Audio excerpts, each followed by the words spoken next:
हम डिस्कस कर रहे थे economic 450 of the Vivek sir 2025, जो कि स्पेशली आपके प्रीलिम्स 2025 के लिए डिज़ाइन किया गया है। तो ये इसमें आप क्या देखेंगे कि टोटल 450 एमसीक्यू हैं और हम हिंदी और इंग्लिश दोनों में डिस्कस कर रहे हैं, तो लैंग्वेज का कोई प्रॉब्लम नहीं है, ठीक है। और इन 450 एमसीक्यू में आप क्या देखेंगे कि टोटल आपको जो इकोनॉमिक सर्वे हो गया, बजट हो गया, या जो कोर कॉन्सेप्ट हो गए आपके, प्लस कोई करंट डेवलपमेंट जो है, वो सारे आपको इसमें कवर होते हुए दिखेंगे ना।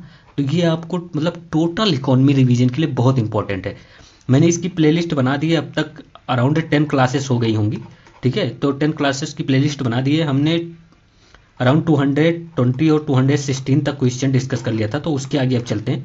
अगर आपने वीडियो नहीं देखा है तो देख लीजिए एक बार, फिर सोचिए कि आपको देखना चाहिए आगे का वीडियो कि नहीं। और मैं कहता हूँ कि अगर आपने सारी वीडियो अच्छे से देखी और उसका रिवीजन किया, तो आपको जब आप प्रीलिम्स के एग्ज़ाम में जाएंगे और जब आप वहाँ पर बैठेंगे, तो आपको 100% बहुत ज़्यादा हेल्पफुल होगा। और आपके जितने भी मतलब 17-18 क्वेश्चन आते हैं इकॉनमी से, उसमें से आपके 14 से 15 क्वेश्चन तक में ये हेल्प करेगा आपको बहुत ज़्यादा, ठीक है। तो आप उसी अकॉर्डिंग अपना प्लान बनाइए और देखिए। और हाँ, प्लीज़ शेयर्स भी कर दिया कीजिए और सब्सक्राइब भी करवा दीजिए, बढ़ाइए, सब्सक्राइबर बढ़ नहीं रहे हैं तो उस पर भी थोड़ा ध्यान दीजिए, ठीक है। मेरी भी मेहनत पे थोड़ा ध्यान दीजिए, अपनी मेहनत के साथ साथ मेरी भी मेहनत आपको ही करना है, ठीक है। तो चलिए स्टार्ट करते हैं। हमें चलना है सीधा 100 मतलब सॉरी 200 प्लस क्वेश्चन तक हमने डिस्कस कर लिया था, तो 32 पर चलते हैं। ओके, देखिए 216 तक 17 तक हमने डिस्कस कर लिया था, बट ये जो 216 नंबर क्वेश्चन है, ये इतना इंपॉर्टेंट है, इतना इंपॉर्टेंट है कि इसको 10 बार भी रिवीजन आपका मैं करा दूँ तभी मैं कहूँगा कि कम है। ये क्वेश्चन बहुत ज़्यादा इंपॉर्टेंट है, मतलब इसकी इंपॉर्टेंस आप जब समझोगे, जब आप जाओगे एग्ज़ाम देने, तब आपको इसकी इंपॉर्टेंस समझ में आएगी। ये इतना इंपॉर्टेंट क्वेश्चन है, ठीक है। तो ये सिंपली पूछ रहा है कि आप हमें मसाला बॉन्ड्स के बारे में बता दीजिए, ठीक है। तो पहली बात तो इसमें बॉन्ड वर्ड ऐड है, तो इसका मतलब ये बॉन्ड है कोई, ठीक है।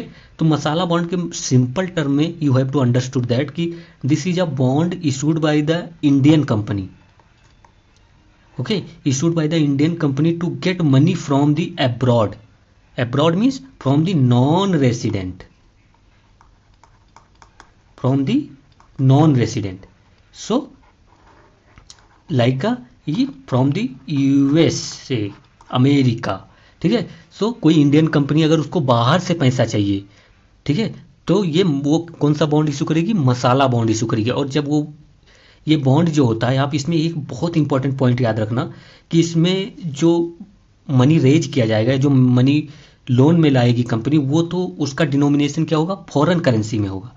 डिनोमिनेशन जो होगा मतलब जो मनी लेकर आएगी कंपनी, वो किस में? फॉरेन करेंसी में लेकर आएगी, क्योंकि ये फॉरेन कंट्री में इशू किया जाएगा, ठीक है।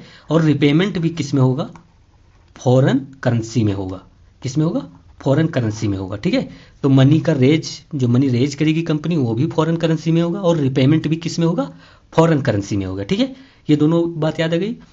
मसाला बॉन्ड क्या है ये भी पता चल गया कि it is a bond issued by the Indian company in the foreign और फॉर द फॉरेन इन्वेस्टर और for the non resident investors और to take money from the non resident, ठीक है। सिंपल सी बात समझ में आ गई। तो उसको, ऐसे बॉन्ड को क्या कहेंगे हम? मसाला बॉन्ड कहेंगे, ठीक है। और बट एक और बहुत इंपॉर्टेंट पॉइंट आप याद रखेंगे कि मनी रेज और रिपेमेंट, मतलब मनी जो लोन में लेते हैं वो और मनी जो रिटर्न करते हैं वो दोनों तो मतलब फॉरेन करेंसी में होगा, लेकिन जो बॉन्ड का डिनोमिनेशन होगा, बॉन्ड का जो डिनोमिनेशन होगा वो रुपी करेंसी में होगा। बॉन्ड का डिनोमिनेशन किस में होगा? रुपी करेंसी में होगा। मतलब मान लीजिए कि ये एक बॉन्ड है जो मसाला बॉन्ड है, तो ये फॉरेन करेंसी मतलब फॉरेन कंट्री में, सॉरी करेंसी नहीं, फॉरेन कंट्री में इशू तो किया जाएगा, ठीक है, वहाँ से पैसा लाने के लिए। बट इस पर क्या लिखा होगा? मान लीजिए इसमें रुपी में लिखा होगा कि 50 रुपीज़ या फिर 100 रुपीज़ का एक बॉन्ड, ठीक है। तो इसका डिनोमिनेशन जो होगा वो रुपीज़ में होगा। ये पॉइंट आपको याद रखना है, ठीक है। तो 3 पॉइंट आपको मैंने अब तक क्या क्या बताए कि अगर किसी इंडियन कंपनी को फॉरेन इन्वेस्टर से पैसा लेना है तो जो बॉन्ड इशू करके पैसा लाएगा उसको हम कहेंगे मसाला बॉन्ड, ठीक है। और इस बॉन्ड का रिपेमेंट होगा या मनी का रेज, जो मनी किस फॉर्म में रेज करेगी कंपनी, वो दोनों क्या होगा? फॉरेन करेंसी में होगा। बट जो डिनोमिनेशन होगा इस बॉन्ड का वो किस में होगा, रुपी करेंसी में होगा। ठीक है, तीनों बात समझ में आ गई, तीनों बहुत इंपॉर्टेंट है। अब हम चलते हैं ऑप्शन पर। तो फर्स्ट ऑप्शन क्या कह रहा है, देखिए कह रहा है कि थ्रो मसाला बॉन्ड कैपिटल, कैपिटल मीन्स आप कह सकते हैं मनी या लोन, लोन ही तो हुआ वो एक प्रकार से ना, कि फॉरेन इन्वेस्टर से लोन लेकर आ रही है इंडियन कंपनी। तो यहाँ पर कह रहे हैं कि through masala bond capital is raise in a foreign currency. तो लोन किस करेंसी में लेकर आते हैं, फॉरेन करेंसी। मतलब अगर अमेरिका में इशू किया गया तो किस में लाएंगे, डॉलर में वो लोन लेकर आएगी कंपनी। ठीक है, तो ये फर्स्ट करेक्ट हो गया। ठीक है, फिर रिपेमेंट जो होगा is made in the foreign currency. तो रिपेमेंट भी जब मेच्योरिटी डेट के बाद रिपेमेंट होगा बॉन्ड का, वो भी किस में होगा, फॉरेन करेंसी में होगा। रिपेमेंट किस में होगा, फॉरेन करेंसी में। कूपन रेट अगर पे करेगी कंपनी तो किस में होगा, फॉरेन करेंसी में होगा। ठीक है, ये सब याद रखेंगे। कूपन रेट मतलब इंटरेस्ट जो बॉन्ड पे करना पड़ेगा कंपनी को, वो भी फॉरेन करेंसी में पे करेगी फॉरनर्स को। ठीक है, फिर कह रहे हैं कि by issuance of masala bond the exchange risk is transfer to the investor, that is also correct. जो इन्वेस्ट करेगा मसाला बॉन्ड में, जो एक्सचेंज रेट का रिस्क होगा वो उसके ऊपर जाएगा, इन्वेस्टर के ऊपर, ना कि कंपनी के ऊपर। ठीक है, ना कि कंपनी के ऊपर। How, latest understand this. ठीक है, बहुत इंपॉर्टेंट है इसलिए अच्छे से समझना। तो मान लीजिए कि एक्सचेंज रेट जो चल रहा है, एक्सचेंज रेट जो चल रहा है वो $1 कितना चल रहा है, 50 रुपीज़। ठीक है, $1 कितना चल रहा है, 50 रुपीज़ चल रहा है। ठीक है, तो इसका मतलब क्या हुआ कि $1 खरीदने के लिए कितने रुपए चाहिए, 50 रुपये चाहिए उस समय। यही तो हुआ इसका मतलब कि $1 कितने के बराबर है, 50 रुपये के बराबर है। ठीक है, तो एक इंडियन कंपनी है, उसने क्या किया, मसाला बॉन्ड 50 रुपये का इशू कर दिया यूएसए में। ये एक्सचेंज रेट था उस समय, नॉमिनल एक्सचेंज रेट आप इसे बोल सकते हो, कोई इशू नहीं है। तो ये एक्सचेंज रेट था कि $1 50 रुपये के बराबर। इंडिया की कंपनी है ये, मान लेते हैं इंडिया की कंपनी टाटा जी, या टाटा कंपनी। टाटा कंपनी ने को यूएसए से पैसा लेना था, यूएसए के इन्वेस्टर से या फॉरेन इन्वेस्टर से। तो ये 50 रुपये का, ये डिनोमिनेशन 50 ही होगा। मैं कितनी बार बता चुका हूँ, कन्फ्यूज मत होना, कन्फ्यूज हो तो ठीक नहीं है। ठीक है, तो ये 50 रुपये का बॉन्ड जो है वो यूएसए के मार्केट में इशू कर दिया टाटा ने। ठीक है, फिर यूएसए के इन्वेस्टर्स क्या करेंगे, यूएसए के इन्वेस्टर्स, क्योंकि एक्सचेंज रेट कितना चल रहा है, एक्सचेंज रेट चल रहा है $1 50 रुपये। तो यूएसए के इन्वेस्टर $1 लेकर आकर टाटा जी को देंगे और एक बॉन्ड लेकर चले जाएंगे, क्योंकि 50 रुपये का ही बॉन्ड है ना, तो चाहे $1 दें या चाहे 50 रुपये एक्सचेंज करके दें, दोनों इक्वल है ना। ठीक है, तो यहाँ पर वो $1 टाटा जी को देंगे और एक बॉन्ड जो कि 50 रुपीज़ डिनोमिनेशन में है वो खरीद लेंगे। ठीक है, अब मान लीजिए कि रुपये का क्या हो गया, डेप्रीसिएशन हो गया। डेप्रीसिएशन मतलब क्या हो गया, नॉमिनल जो एक्सचेंज रेट है वो क्या हो गया, $1 इज इक्वल टू 100 रुपीज़ हो गए।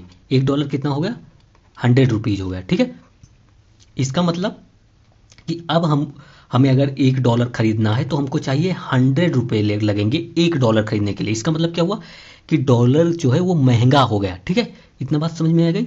और रुपया जो हो गया वो सस्ता हो गया, या रुपये की परचेजिंग पावर कम हो गई। परचेजिंग पावर कम होने का मतलब पहले 50 रुपये में ही $1 खरीद लेते थे, अब 100 रुपये लगेंगे तब $1 खरीद पाए। ठीक है, समझ में आ गया इतना। तो अगर अब टाटा जी को उस बॉन्ड के मेच्योरिटी डेट पे रिपेमेंट करना है और एक्सचेंज रेट इतना चल रहा है, $1 100 रुपये चल रहा है, तो टाटा जी को अगर रिपेमेंट करना है, जो कि फॉरेन इन्वेस्टर्स ने कितने में खरीदा था, 50 रुपये में। उस समय 50 रुपये कितने के बराबर था, $1 के बराबर था। ठीक है, 50 रुपये कितने बराबर था, $1 के बराबर था। तो अब जब टाटा जी उस बॉन्ड का रिपेमेंट करेंगे यूएसए के इन्वेस्टर्स को, तो कितना रुपया देंगे, टाटा जी कितने रुपए देंगे, क्योंकि अभी एक्सचेंज रेट जो चल रहा है वो $1 100 के चल रहा है और टाटा जी ने उस टाइम कितने रुपए लिए था, 50 रुपये ही लिए थे। तो टाटा जी को कितने रिटर्न करने हैं अब टाटा जी यूएसए के इन्वेस्टर को केवल $0.5 ही रिटर्न करेंगे, क्योंकि अब $0.5 है वो 50 रुपीज़ के हैं। ठीक है, कितने रुपए के, $0.5। अगर $1 100 रुपये का हो गया तो $0.5 कितना हो गया, 50 रुपये का।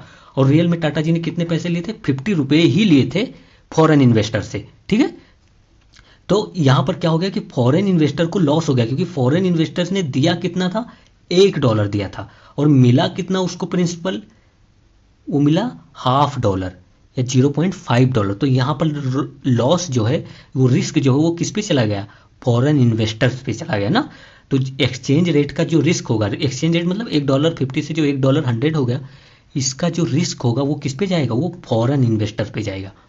अब अगर नहीं समझ में आया तो कमेंट कीजिएगा, ये इंपॉर्टेंट था इसलिए समझा दिया, ठीक है। तो यहाँ पर ऑल ऑफ दी अबव क्या हो जाएगा, हमारा सही हो जाएगा, ठीक है। फिर 217 नंबर क्वेश्चन देखते हैं, काफ़ी अच्छा क्वेश्चन है, ऐसे क्वेश्चन ही आते हैं यूपीएससी में। कह रहा है कि which of the following measure will help in preventing rupee depreciation. Rupee depreciation means $1 जो 50 का था वो $1 100 का हो गया। इसका मतलब क्या हो गया कि रूपी डेप्रिसिएट हो गई ना। तो रूपी डेप्रिसिएट हो गई, तो रूपी डेप्रिसिएशन को रोकने के लिए क्या मेजर लेने चाहिए गवर्नमेंट को। तो इसका मतलब है रुपी को अगर डेप्रिसिएशन करने से रोकना है तो क्या करो आप कि जो डॉलर महंगा हो रहा है उसको सस्ता कर दो। और इसको डॉलर को सस्ता करने का सबसे अच्छा वे क्या है कि डॉलर की जो सप्लाई है वो इंक्रीज कर दो। जिसकी सप्लाई ज़्यादा हो जाएगी मार्केट में, उसका जो डिमांड है वो कम हो जाएगा। उसकी जो डिमांड है, उसकी जो प्राइस है उसमें वो कम हो जाएगा, उसकी प्राइस क्या हो जाएगी, कम हो जाएगी, ठीक है। तो अगर डॉलर को सस्ता करना है, अगर डॉलर को सस्ता करना है जो कि महंगा हो गया है, ठीक है, महंगा होने का मतलब जो पहले 50 रुपए में खरीदा जा रहा था वो अब 100 रुपए में खरीदा जा रहा है। इसका मतलब डॉलर की क्या हो गई, स्कार्सिटी है मार्केट में। तो डॉलर की स्कार्सिटी को कम करने के लिए, डॉलर को सस्ता करने के लिए डॉलर ज़्यादा ला दो मार्केट में। और डॉलर को इंक्रीज करने के लिए गवर्नमेंट को क्या क्या करना पड़ेगा, वो सारे मेजर लेने पड़ेंगे जिससे डॉलर इंडिया में आए। तो ease of restricting external commercial borrowing. External commercial borrowing क्या होता है कि मतलब फॉरेन कंट्री से लोन लेकर आती हैं जो इंडियन कंपनी या इंडियन रेसिडेंट जो फॉरेन कंट्री से फॉरेन करेंसी में लोन लेकर आते हैं। वही तो एक्सटर्नल मीन्स यूएसए वगैरह की कंट्री से या आउटसाइड ना, आउटसाइड से कमर्शियल, या आप कह सकते हैं कि जो फॉरेन कमर्शियल मतलब क्या होगा कि इंडियन कंपनी आप कह सकते हैं ना बोरोइंग। तो आउटसाइड से जो इंडियन कंपनी बोरो करेगी मनी तो वो फॉरेन करेंसी में बोरो करके लाएगी, तो डॉलर की मात्रा क्या हो जाएगी, इंक्रीज हो जाएगी अगर हम ईज कर दें जो रूल्स रेगुलेशन है एक्सटर्नल कमर्शियल बोरोइंग से। फिर कह रहे हैं कि ईज कर देना चाहिए जो रिस्ट्रिक्शन है on raising funds through masala bond, that is also correct, क्योंकि मसाला बॉन्ड से भी फॉरेन करेंसी इंडिया में आएगी और इससे डॉलर की अवेलेबिलिटी क्या हो जाएगी, इंडियन की मार्केट में इंक्रीज हो जाएगी, तो रुपी का जो डेप्रिसिएशन है वो रुक जाएगा, ठीक है। फिर कह रहे हैं कि restricting import of non essential commodity. देखो अगर हम ज़्यादा इंपोर्ट करेंगे तो हमको ज़्यादा डॉलर देना पड़ेगा इंपोर्ट करने के लिए ना, हमको डॉलर देकर इंपोर्ट करना पड़ेगा, तो इससे डॉलर की सप्लाई कम ही हो रही। तो अगर हम जो नॉन इसेंशियल कमोडिटी है जिनको अवॉइड किया जा सकता है उस पर हम रिस्ट्रिक्शन लगा दें तो डॉलर का जो आउटफ्लो है वो कम हो जाएगा, तो इससे डॉलर गिरना बंद हो जाएगा या रुपी का डॉलर का अप्रिसिएशन या आप कह सकते हैं डॉलर महंगा होना बंद हो जाएगा और रुपी का डेप्रिसिएशन होना कम हो जाएगा, तो ये भी सही है। फिर कह रहे हैं कि restriction FPI investment in India, FPI मतलब foreign portfolio investment. Foreign portfolio investment मतलब फॉरेन इन्वेस्टर जो हैं, फॉरेन जो नॉन रेसिडेंट इन्वेस्टर्स आप कह सकते हैं उनको, तो फॉरेन इन्वेस्टर जब इंडियन कंपनी में इन्वेस्ट करते हैं तो उनको एफपीआई कहते हैं। तो फॉरेन इन्वेस्टर्स डॉलर ही तो लेकर आएंगे इन्वेस्ट करने, तो इनको रिस्ट्रिक्ट नहीं करना है, इनको प्रमोट करना है, तो ये इनकरेक्ट हो जाएगा ना। इनको क्या करना है, प्रमोट करना है जिससे ज़्यादा डॉलर आए, क्योंकि डॉलर महंगा हो रहा है। तो यहाँ पर 1, 2 एंड 3 आर करेक्ट, ठीक है। तो उस ऑप्शन में कौन से सही हो गया था, 1 मिनट, तो उस ऑप्शन में था सी करेक्ट। फिर अब देखते हैं ये देखिए, ये जो अब क्वेश्चन में गिफ्ट सिटी या गिफ्ट स्पेशल इकोनॉमिक जोन के बारे में बताऊंगा, इस पर क्वेश्चन आना बहुत कम चांसेस है और मैं जितना बताऊंगा उतना याद कर लेना, नहीं तो अगर आपको ज़्यादा पढ़ना है तो आप कमेंट कीजिएगा, इस पर स्पेशल वीडियो बनानी पड़ेगी, क्योंकि अगर मैं इस पर सारे टर्म्स और कंडीशन जो हैं सब कुछ बताने लगूंगा तो अराउंड आपको लग जाएंगे 1 आवर फॉर 1 क्वेश्चन। तो सारे टर्म्स कंडीशन रूल रेगुलेशन नहीं बताया जा सकता, ठीक है। तो फर्स्ट गिफ्ट सिटी कहाँ ओपन हुई है, गांधीनगर गुजरात में, ठीक है, गांधीनगर गुजरात में। अच्छा, गिफ्ट जो होती है गिफ्ट सिटी या गिफ्ट स्पेशल इकोनॉमिक जोन, ये क्या होता है, इसको फॉरेन टेरिटरी जैसा ट्रीट किया जाता है। फॉरेन टेरिटरी है ये इंडिया में, ऐसा ट्रीट किया जाएगा ना। तो फॉरेन टेरिटरी इंडिया में होने का मतलब क्या हो कि इंडिया के जो रूल्स रेगुलेशन है, जो आरबीआई का रूल रेगुलेशन है, जो गवर्नमेंट के टैक्स वाले रूल्स हैं, वो सब इस टेरिटरी में नहीं अप्लीकेबल होंगे, ठीक है। तो इनको फॉरेन टेरिटरी ट्रीट किया जाता है और जो नॉर्मल रूल और रेगुलेशन होते हैं गवर्नमेंट के या आरबीआई के या स्टॉक मार्केट के, वो यहाँ पर नहीं लगेंगे, ठीक है। तो ये आप समझिए। अब देखते हैं कि कह रहे कि ऑल ट्रांजेक्शन और इन फॉरेन करेंसी ओनली, तो यहाँ पर आपको ये समझना पड़ेगा कि जो गिफ्ट स्पेशल इकोनॉमिक जोन है उसको फॉरेन टेरिटरी ट्रीट किया जाता है तो वो इंडिया के जोग्राफिकल टेरिटरी में गुजरात में ही है ना, लेकिन गवर्नमेंट कहेगी कि देखो ये जो टेरिटरी जो इतना प्लेस है जहाँ पर गिफ्ट स्पेशल इकोनॉमिक जोन जिसको कह दिया गया है वो अब फॉरेन टेरिटरी माना जाएगा, वो इंडिया की टेरिटरी नहीं है, ठीक है। पॉलिटिकल वे में आप कह सकते बाय द लॉ, ठीक है। तो वहाँ पर ट्रांजेक्शन कौन किस में होगा, फॉरेन करेंसी में ही होगा, ठीक है, क्योंकि वो फॉरेन टेरिटरी ट्रीट किया जाता है। फिर कहेंगे it is the only place in India designated as a international financial service centre है। International financial service centre means यहाँ पर जो इंटरनेशनल बैंक्स हैं, यूएसए का बैंक हो गया, इटली का बैंक हो गया, वो आकर ओपन कर सकते हैं, ठीक है। यहाँ पर जो यूएसए इटली के स्टॉक मार्केट हैं वो यहाँ पर वर्क कर सकते हैं, क्योंकि ये इंटरनेशनल फाइनेंशियल सर्विस सेंटर है, ये इंडिया की टेरिटरी नहीं है, ये आउटसाइड टेरिटरी में गिना जाता है, इसको आउटसाइड टेरिटरी में काउंट किया जाता है या फॉरेन टेरिटरी में काउंट किया जाएगा। तो ये ओनली प्लेस है क्योंकि अभी एक ही जगह बनाया है गवर्नमेंट ने, गांधीनगर गुजरात में। फिर कह रहे हैं कि it provide financial service to both resident and non resident, that is also correct. Financial service दोनों को प्रोवाइड कराएंगे। अगर जो गिफ्ट सिटी में यूएसए का बैंक ओपन है वो रेसिडेंट को भी और नॉन रेसिडेंट दोनों को प्रोवाइड कराएगा बैंकिंग सर्विस, ठीक है। तो वो क्या हुआ, एक प्रकार से वो फॉरेन बैंक हो गए, तो फॉरेन बैंक में आप ही डिपॉजिट कर सकते हैं और फॉरनर तो करेंगे ही, तो यहाँ पर तीनों सही है, तो ये याद रखेंगे, ठीक है। तो अगर कहें कि गिफ्ट स्पेशल इकोनॉमिक जोन क्या होता है, तो ये फॉरेन टेरिटरी ट्रीट किया जाता है, इस पर नॉर्मल लॉ कंट्री के नहीं अप्लाई होते। यहाँ पर जो ट्रांजैक्शन होगा वो फॉरेन करेंसी में होगा, और यहाँ पर जो इंटरनेशनल बैंक हैं, स्टॉक मार्केट है, वो अपना ब्रांचेस खोल सकते हैं, ओपन कर सकते हैं, और उस पर आरबीआई का रेगुलेशन नहीं लगेगा, उन बैंकों पर आरबीआई का रेगुलेशन नहीं लगेगा। फिर यहाँ पर दोनों मतलब रेसिडेंट हो या नॉन रेसिडेंट हो, दोनों को सर्विस प्रोवाइड किया जाएगा, ठीक है। तो ये तीनों सही है, यहाँ पर इतना ही आपको पता होना चाहिए था इस क्वेश्चन में। फिर 219 देखते हैं, consider the following statement gift, वही स्पेशल इकोनॉमिक जोन देखते हैं, ठीक है। कह रहा है अच्छा ये गिफ्ट स्पेशल इकोनॉमिक जोन जो फॉर्म हुआ है, तो ये स्पेशल इकोनॉमिक जोन 2005 जो एक्ट है ना, उसी के अंडर फॉर्म हुआ है, स्पेशल इकोनॉमिक जोन 2005 एक्ट, ठीक है। तो गिफ्ट स्पेशल इकोनॉमिक जोन उसी के अंडर फॉर्म हुआ है और इसको फॉरेन टेरिटरी ट्रीट किया जाता है, बहुत बार बोल चुका है ये। तो याद रखिए जो गिफ्ट स्पेशल इकोनॉमिक जोन है, units are treated as a non resident in India, okay. तो ये तो नॉन रेसिडेंट या फॉरेन टेरिटरी, तो जो यहाँ पर जो लोग होंगे वो क्या ट्रीट किए जाएंगे, नॉन रेसिडेंट। वो सिटीजन ऑफ इंडिया नहीं, वो रेसिडेंट ऑफ इंडिया नहीं है, वो नॉन रेसिडेंट है। सिटीजन नहीं बोलेंगे क्योंकि सिटीजन और रेसिडेंट में डिफरेंट होता है, और ये मैंने पहले क्लास में ही बता दिया था, ठीक है। तो वो नॉन रेसिडेंट है, वो फॉरनर है, मतलब आप कह सकते हैं, ठीक है।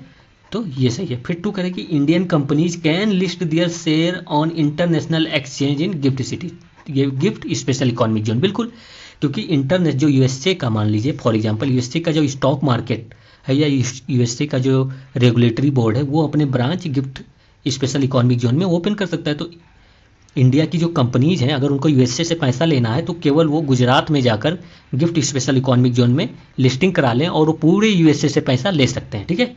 तो 2 भी करेक्ट है।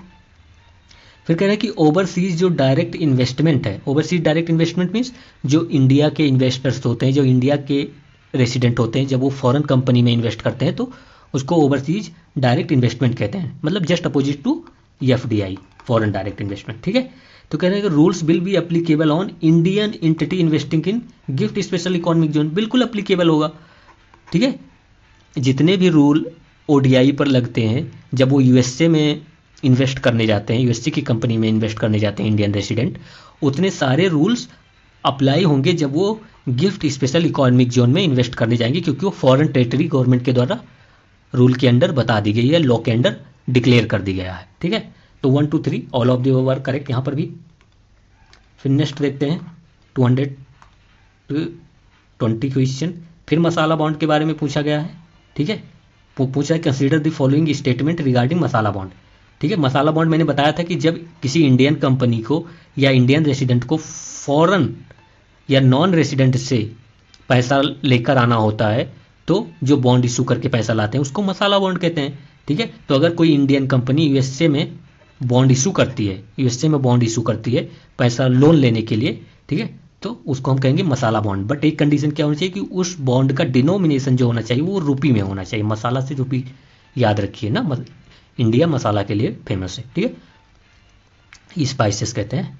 तो आप ये याद रखें कि उसका डिनोमिनेशन क्या होना चाहिए, रुपी में होना चाहिए उस बॉन्ड का, बस। ठीक है। बट जो पैसा लेकर आएंगे लोन में या जो पैसा रिपेमेंट करेगी इंडियन कंपनी, वो सारे क्या होंगे, फॉरेन करेंसी में होंगे। ठीक है। तो कह रहे हैं कि it may be listed in India. Yes, जो मसाला बॉन्ड है, जो मसाला बॉन्ड जिस कंपनी को इशू करना है, मसाला बॉन्ड जिस कंपनी को इशू करना है, वो कंपनी इंडिया में लिस्टेड हो सकती है। कहाँ पर लिस्ट होकर इशू कर सकती है यूएसए में मसाला बॉन्ड? आपके गिफ्ट स्पेशल इकोनॉमिक जोन में। गिफ्ट स्पेशल इकोनॉमिक जोन में अमेरिका का स्टॉक मार्केट रेगुलेटरी बोर्ड होगा, उसका ब्रांच होगा। तो इंडियन कंपनी वहाँ गिफ्ट मतलब गुजरात में जाकर और गिफ्ट स्पेशल इकोनॉमिक जोन में जाकर और अमेरिका के जो स्टॉक मार्केट, वहाँ के स्टॉक मार्केट की ब्रांच है, वहाँ पर लिस्ट कर लेगी और फिर वहीं से शेयर इशू कर देगी पूरे अमेरिका में। तो अब ये इंडिया में, क्योंकि gift special economic zone open हो गया है, तो अब इंडिया में ही लिस्टेड कर किया जा सकता है ना। फिर कहेंगे it is a part of India's external डेप्ट। बिल्कुल, it is a part of India's external डेप्ट। जो भी इंडिया की कंपनी या इंडिया के रेसिडेंट बाहर से पैसा लेकर आएंगे, वो इंडिया के ऊपर लोन ही होगा। ठीक है, तो एक सही है। फिर कह रहे हैं कि masala bond help in financing India's current account deficit. बिल्कुल, दैट्स आल्सो करेक्ट ना। करंट अकाउंट मसाला बॉन्ड से जो फॉरेन करेंसी में पैसा लेकर आएगी इंडियन कंपनी, तो वो करंट अकाउंट डेफिसिट को कम करेगा। करंट अकाउंट जो डेफिसिट है उसको कम करेगा ना, क्योंकि पैसा बाहर से इंडिया में आ रहा है। ठीक है, तो ये हेल्प करता है करंट अकाउंट डेफिसिट को कम करने में। और कैसे एक और मतलब इसको रिलेट कर सकते हो कि कैसे सीएडी मसाला बॉन्ड से कम हो जाएगा। देखो, करंट अकाउंट डेफिसिट कब होता है? जब हम इंपोर्ट ज़्यादा कर लेते हैं एक्सपोर्ट से, या आप एक बात और कह सकते हैं कि जब हम करंट अकाउंट में एक्सपेंडिचर ज़्यादा कर लेते हैं अर्निंग से, यही तो करंट अकाउंट डेफिसिट हुआ। ठीक है, तो जब मसाला बॉन्ड इशू करके कोई इंडियन कंपनी बाहर से पैसा लेकर आएगी, ठीक है, डॉलर में, ये तो पार्ट हो जाएगा कैपिटल अकाउंट का। FDI FPI is a part of capital account, external commercial borrowing is a part of capital account.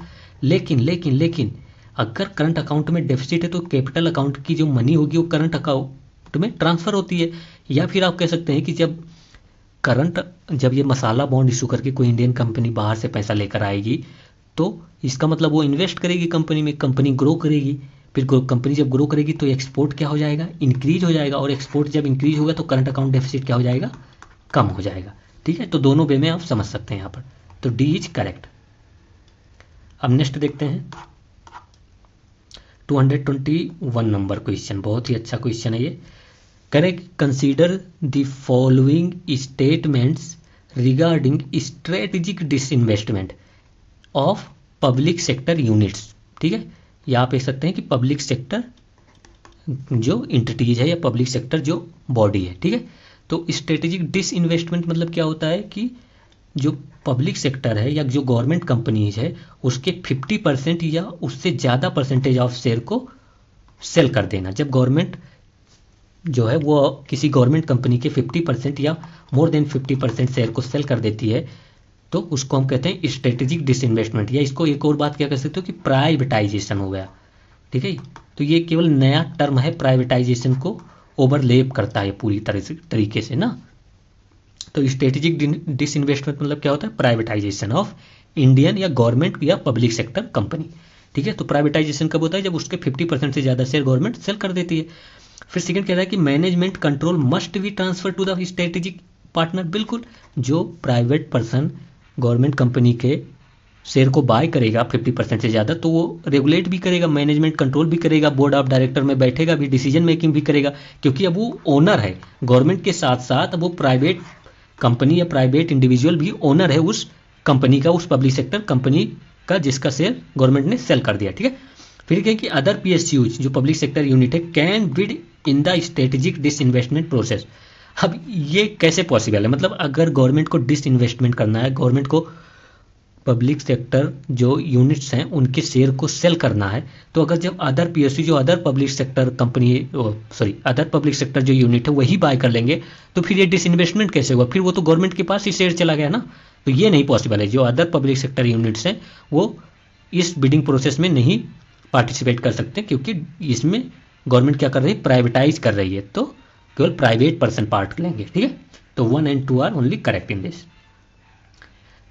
तो हम नेक्स्ट चलते हैं 222 देखते हैं। बहुत ही प्यारा क्वेश्चन लग रहा है, देखते हैं। कह रहे कि which of the following ministry और department identify public sector unit for strategic disinvestment. Hindi वालों ये कह रहे हैं कि कौन सी मिनिस्ट्री आइडेंटिफाई करेगी कि किस गवर्नमेंट कंपनी को या किस गवर्नमेंट बॉडी को 50% से ज़्यादा शेयर सेल कर देना है या प्राइवेटाइज कर देना है। तो कौन सी मिनिस्ट्री या डिपार्टमेंट आइडेंटिफाई करेगा कि कोल इंडिया को करना है, कि इंश्योरेंस को करना है, कि बैंक को, पब्लिक सेक्टर बैंक का शेयर सेल करना है। तो ये कौन आइडेंटिफाई करेगा? तो ये आइडेंटिफाई करेगा दीपम। दीपम एक आप कह सकते हैं कि ये डिपार्टमेंट ऑफ इसका ऐसे कुछ है, प्राइवेटाइजेशन ऑफ पब्लिक सेक्टर, ऐसे कुछ देख लेना आप। ये यहाँ पर देख लीजिए, department of investment and public asset management. ठीक है, तो दीपम जो डिपार्टमेंट है वो जो किसके अंडर आता है? मिनिस्ट्री ऑफ फाइनेंस के अंडर। तो मिनिस्ट्री ऑफ फाइनेंस के अंडर जो दीपम डिपार्टमेंट है और नीति आयोग, ये दोनों लोग मिलकर डिसाइड करेंगे कि किस पब्लिक सेक्टर बैंक का गला काटकर उसको या पब्लिक सेक्टर यूनिट का गला काटकर उसको प्राइवेटाइज करना है। ठीक है, तो दीपम को याद रखेंगे कि मिनिस्ट्री ऑफ फाइनेंस के अंडर आता है। ठीक है, तो ये दोनों तो आइडेंटिफाई करेंगे, यहाँ पर वैल्यू एडिशन याद रखना कि ये दोनों आइडेंटिफाई करेंगे, बट मेन डिसीजन कौन लेगा? तो cabinet committee on economic affairs. Cabinet committee on economic affairs क्या है? एक एक्स्ट्रा कॉन्स्टिट्यूशनल बॉडी है और एक्स्ट्रा स्टेट्यूटरी बॉडी है। ये किसी एक्ट के अंडर और किसी कॉन्स्टिट्यूशन के आर्टिकल के अंडर नहीं बनाई गई है। ठीक है, तो cabinet committee on economic affairs जो डिसीजन है, फाइनल डिसीजन वही लेगा। ये दोनों जो दीपम है, नीति आयोग है, केवल आइडेंटिफाई करके रिकमेंडेशन भेजेंगे कि हाँ इस पब्लिक सेक्टर यूनिट को प्राइवेटाइज करना है। तो cabinet committee on economic affairs is chaired by the prime minister. तो आप समझ सकते हो कि क्यों ये फाइनल डिसीजन लेंगे। ठीक है, तो ओनली सी आर करेक्ट। 223 देखते हैं। अच्छा क्वेश्चन लग रहा है, देखने से ही मजा आ गया। कह रहा है कि व्हिच ऑफ द फॉलोइंग और the objectives of the strategic disinvestment policy of government of India announced recently. यहाँ पर पूछ रहे हैं कि गवर्नमेंट कंपनी को प्राइवेटाइज करने का क्या रीजन है, क्यों प्राइवेटाइज किया जा रहा है, उसका क्या उद्देश्य है। हिंदी वाले उद्देश्य, इंग्लिश वाले what the objective to privatize the government company. ठीक है, सिंपल सर समझो। तो देखते हैं फर्स्ट जो स्टेटमेंट है वो कह रहा है कि फाइनेंसिंग ऑफ सोशल सेक्टर, मतलब हेल्थ को, एजुकेशन को, रोड हो गया, तो इन सबको फाइनेंस करने के लिए, या जो सोशल सेक्टर स्कीम है उनको फाइनेंस करने के लिए। देखो गवर्नमेंट डिस इन्वेस्टमेंट जब करेगी, जब पब्लिक सेक्टर का जो बॉडी है उसके शेयर को सेल करेगी तो उसको पैसा मिलेगा, और जो पैसा मिलेगा तो वो हेल्थ एजुकेशन पे फोकस कर सकती है गवर्नमेंट ना उस पैसे से। तो बिल्कुल सही है, उससे पैसा मिलेगा उसका यूज कर सकती है ना, तो ये सही है। फिर सेकंड कह रहा है creating new space for the private sector, that is also correct. मान लीजिए जैसे कोल इंडिया लिमिटेड है, कोल इंडिया लिमिटेड है जिसका 100% शेयर गवर्नमेंट के पास है। ठीक है, तो ये अगर आप देखेंगे तो कोल इंडिया लिमिटेड जो है वो अराउंड 90% तक सारे जो कोल माइनिंग है उनको होल्ड करता है। तो अगर कोल इंडिया लिमिटेड का प्राइवेटाइजेशन होता है तो प्राइवेट सेक्टर को भी कोल सेक्टर में क्या होगा, उनका शेयर्स होगा, उनको लिए न्यू एवेन्यू और स्पेस मिलेगा इस सेक्टर में काम करने का। तो सेकंड इज करेक्ट।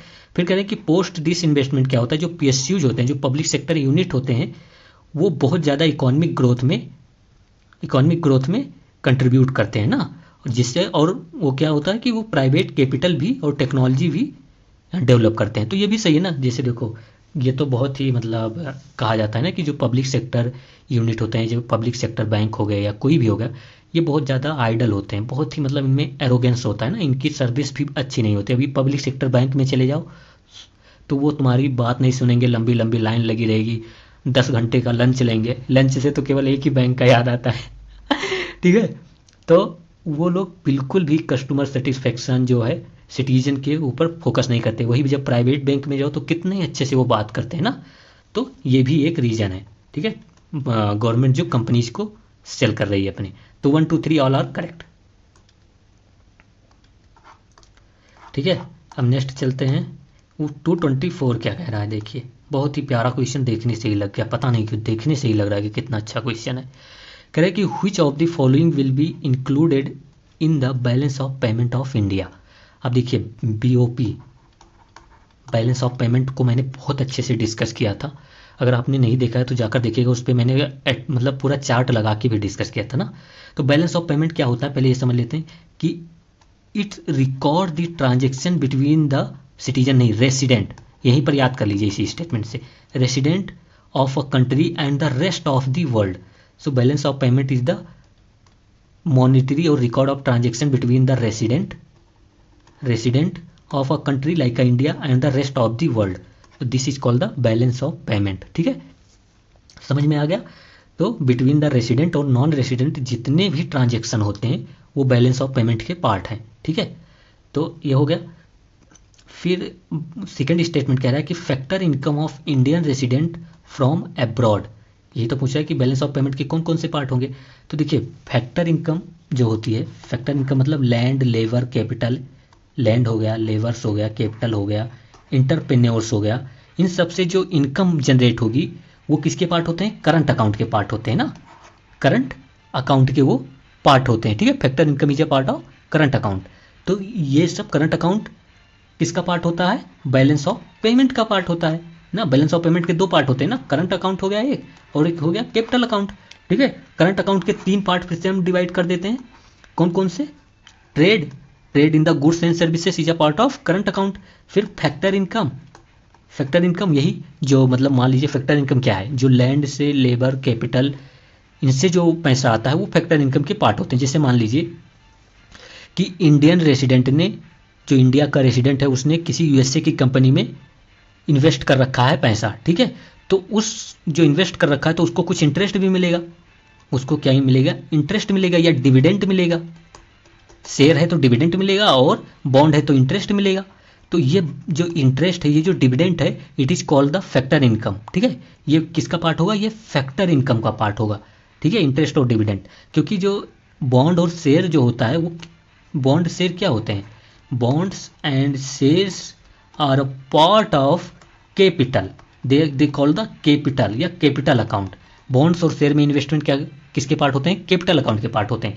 लेकिन बॉन्ड्स और शेयर से जो पैसा आता है इंटरेस्ट के रूप में, जो डिविडेंड के रूप में, वो किसका पार्ट होता है, वो करंट अकाउंट के फैक्टर इनकम का पार्ट होता है। दोनों समझ में आ गया हो, नहीं समझ में आया तो बताइएगा, इसको अच्छे से समझाया जाएगा आपको। ठीक है, तो यहाँ पर 2 सही है, 1 सही है।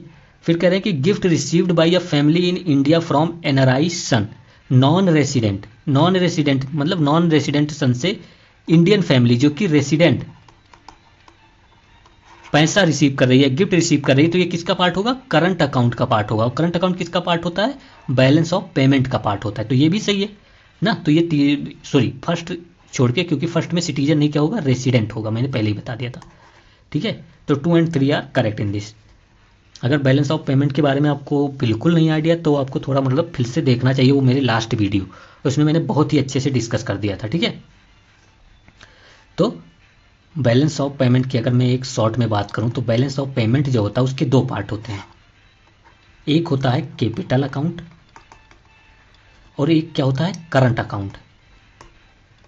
ठीक है, एक होता है कैपिटल अकाउंट, एक क्या होता है, करंट अकाउंट। तो अगर जब आप करंट अकाउंट की बात करेंगे तो इसमें क्या होता है, पहला जो आता है ट्रेड आता है, ट्रेड जो एक्सपोर्ट इंपोर्ट करते हो, गुड्स एंड सर्विसेज बोथ, वो किसका पार्ट होता है, ट्रेड का पार्ट होता है, ट्रेड कहते हैं उसको, और वो पार्ट होता है आपके करंट अकाउंट का। ठीक है, और दूसरा क्या होगा, फैक्टर इनकम, जो इंटरेस्ट हो गया, बॉन्ड पे मिला इंटरेस्ट, या फिर आपने डिपॉजिट कर रखा है कहीं बाहर उससे पे जो इंटरेस्ट मिला, या फिर डिविडेंड जो शेयर पे मिलता है, प्रॉफिट जिसको आप कह सकते हैं, या फिर आप कह सकते हैं कि लोन पे जो इंटरेस्ट होते हैं, वो सब किसके पार्ट हैं, वो सब पार्ट हैं आपके फैक्टर इनकम के पार्ट। फिर क्या होता है, ट्रांसफ़र पेमेंट, क्या होता है, ट्रांसफ़र पेमेंट, जैसे क्या हो गया, गिफ्ट हो गया, डोनेशन हो गया। ठीक है, गिफ्ट हो गया, डोनेशंस हो गए, तो these are called the transfer payment या फिर रेमिटांसेस। तो transfer payment is a part of current account. Transfer payment कौन से होते हैं, ये वो पैसे होते हैं जो बाहर से इंडिया में आते हैं। ठीक है, जो नॉन रेसिडेंट आप कह सकते हैं, जो नॉन रेसिडेंट इंडिया में सेंड करते हैं। ठीक है, उनको कहते हैं, मतलब एक सिंपल और भी सिंपल वर्ड में समझाता हूँ कि ट्रांसफ़र पेमेंट वो पेमेंट होता है, वो पेमेंट होता है जिसमें मतलब कोई वर्क नहीं किया गया होता, मतलब विदाउट वर्क मिल जाए जो इंडियन रेसिडेंट को, जो विदाउट वर्क इंडियन रेसिडेंट को पैसा मिल जाए, वो ट्रांसफ़र पेमेंट होगा। जैसे रेमिटांसेस, अगर कोई मान लीजिए कि इंडियन का जो इंडियन एम्प्लॉयज़ है ना, इंडियन एम्प्लॉय है, वो गल्फ़ कंट्रीज़ में सऊदी में वर्क कर रहा है, वो सऊदी में वर्क कर रहा है, तो ज़्यादा दिन वहाँ पर वर्क करेगा तो वहाँ क्या हो जाएगा, वो रेसिडेंट ऑफ सऊदी हो जाएगा। मैं रेसिडेंट बोल रहा हूँ, सिटीजन नहीं, इन पर जाकर वो डिफरेंस देख लेना पहले वीडियो में। तो रेसिडेंट हो जाएगा सऊदी का। तो जब वो अपने फैमिली को, जब अपने वो घर पैसा भेजेगा, तो उसके फैमिली वाले ने कोई काम तो नहीं किया ना जो वो पैसा उनको मिल रहा है, वो without any work they are getting the money. So this is called the transfer payment. Remittances are part of the transfer payment and these all three are the part of current account. फिर अगर हम बात करें कि capital account के कौन से part होते हैं, फिर से देखिए कैपिटल अकाउंट के, कैपिटल अकाउंट में पहला होता है इन्वेस्टमेंट। इन्वेस्टमेंट मतलब एफडीआई हो गया आपका, एफपीआई हो गया। तो these are part of capital account में, इन्वेस्टमेंट में। सेकेंड आप क्या कर सकते हैं, external commercial borrowing, both by government और कंपनी, दोनों के द्वारा जो बोरोइंग की गई, बाहर से पैसा लेकर आया गया, तो वो किसका पार्ट होगा, कैपिटल अकाउंट का पार्ट होगा। यहाँ पर एक बात ये समझ के रखना कि पैसा लाने का मतलब केवल लाना नहीं, पैसा देना भी होगा। अगर इंडियन गवर्नमेंट अगर नेपाल को लोन देती है तो वो भी कैपिटल अकाउंट का पार्ट होगा। तो आप ये कह सकते हैं कि loan is a part of capital account या external commercial borrowing is a part of capital account. वैसे इन्वेस्टमेंट किसका पार्ट होगा, कैपिटल अकाउंट का पार्ट होगा। आप ऐसे याद रखिए, क्योंकि इनकमिंग और आउटगोइंग दोनों हो सकता है ना। फिर एक हाँ एक्स्ट्रा, और फिर क्या हो जाएगा, फॉरेन डिपॉजिट। अगर कोई फॉरेनर्स ने इंडिया में डिपॉजिट कर रखा है तो वो किसका पार्ट होगा, कैपिटल अकाउंट का पार्ट होगा, ठीक है। या इंडिया ने कहीं फॉरेन में डिपॉजिट कर रखा है तो वो भी किसका पार्ट होगा, कैपिटल अकाउंट का पार्ट होगा। तो ये तीनों किसके पार्ट होते हैं, कैपिटल अकाउंट के। ये याद रखिए, अब इतना मैंने समझा दिया, बाकी वहाँ डिटेल में पहली वीडियो में देखना, ठीक है। तो चलिए कितना ये क्वेश्चन तो हो गया था। नेक्स्ट क्वेश्चन पर चलते हैं 2 to 5। फिर पूछा गया कि which of the following constitute, या आप कह सकते हैं कि part, which of the following is a part of capital account in balance of payment, capital account in balance of payment. तो फर्स्ट स्टेटमेंट कह रहा है global depository received, GDR. GDR क्या होता है, जीडीआर आप समझ सकते हो, जब कोई इंडियन कंपनी फॉरेन कंट्री में शेयर इशू करे अपना और वहां से पैसा लेकर आए तो वो क्या हो जाएगा, वो हो जाएगा आपका GDR, global depository receipt. Simple में समझिए, इसको बहुत अच्छे से मैंने पहले समझा रखा है, बट और सिंपल मैं आज ही बता रहा हूँ, इतना ही समझ लेंगे तो आपका काम हो जाएगा। जब कोई इंडियन कंपनी फॉरेन कंट्री में, मान लीजिए यूएसए में, अगर वो अपना शेयर इशू करके पैसा लेकर आती है डॉलर में, तो हो जाएगा वो ग्लोबल डिपॉजिटरी रिसीप्ट।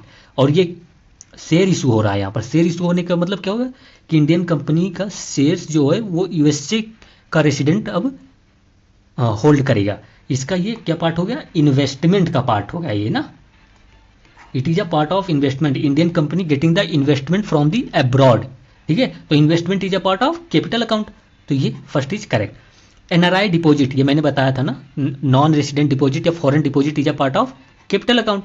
फिर कह रहे हैं government securities purchased by foreign investor, मैंने कहा था FPI, and FPI are allowed under to invest in the government securities, तो it is also part of capital account.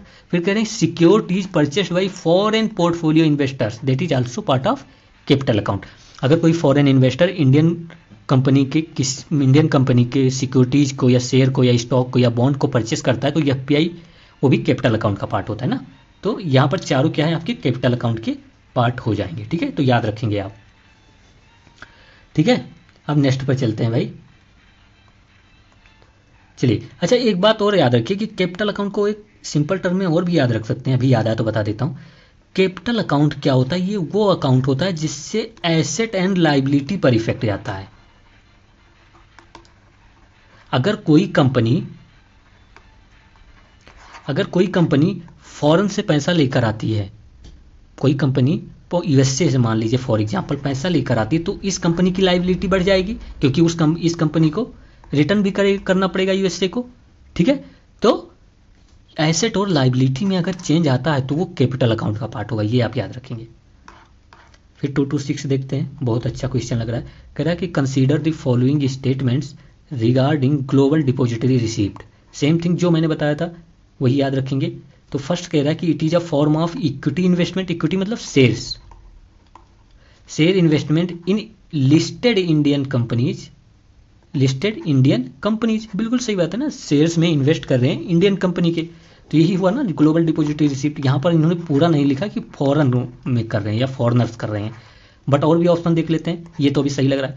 फिर कह रहे कि these are investment in banks में नहीं, कंपनी इशू करती है। फिर कह रहे कि these are a way of external, देखो ये बोरोइंग नहीं होता, शेयर्स जो होते हैं, issuing shares means you are disinvesting, और इन्वेस्टमेंट का पार्ट होता है ना। बोरोइंग जो होता है वो लोन आप कह सकते हैं ना, बॉन्ड को आप कह सकते हैं कि बोरोइंग का पार्ट होता है। बट मैंने ये पहले ही बताया था कि जो शेयर्स होते हैं वो नॉन डेप्ट क्रिएटिंग इंस्ट्रूमेंट होते हैं। जो इंसान, जो व्यक्ति जो होगा, जो पर्सन जो होगा, वो शेयर्स में जो इशू करेगा, जो किसी कंपनी का शेयर बाय करेगा, उस इसका मतलब ये हुआ कि वो ओनर बन रहा है उस कंपनी का, ठीक है। बट बॉन्ड बाय करने वाला ओनर नहीं बनता, ठीक है। तो बॉन्ड नहीं, वो शेयर्स है, ठीक है। तो वो एक्सटर्नल कमर्शियल बोरोइंग नहीं है। तो ये भी it is a way of borrowing by government, government नहीं, कंपनी का है ना बोरो करने का वे। तो यहाँ पर आपका 1 सही है ना, तो ये आप याद रखेंगे।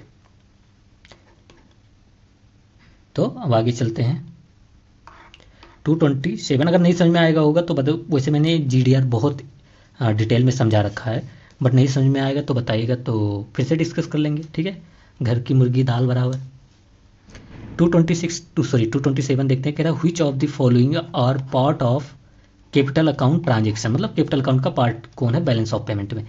देखिए FDI FPI ये सब याद रखिए, लोन हो गया, FDI FPI हो गया, NRI डिपॉजिट जो हो गया, ये सब कैपिटल अकाउंट की, ये आपके टंग पे होना चाहिए। तो मसाला बॉन्ड, बॉन्ड है, बिल्कुल इन्वेस्टमेंट है, और investment is a part of capital account. फिर करें purchase of capital equipment from abroad. देखिए capital equipment is a part of trade, और trade is a part of current account, current account.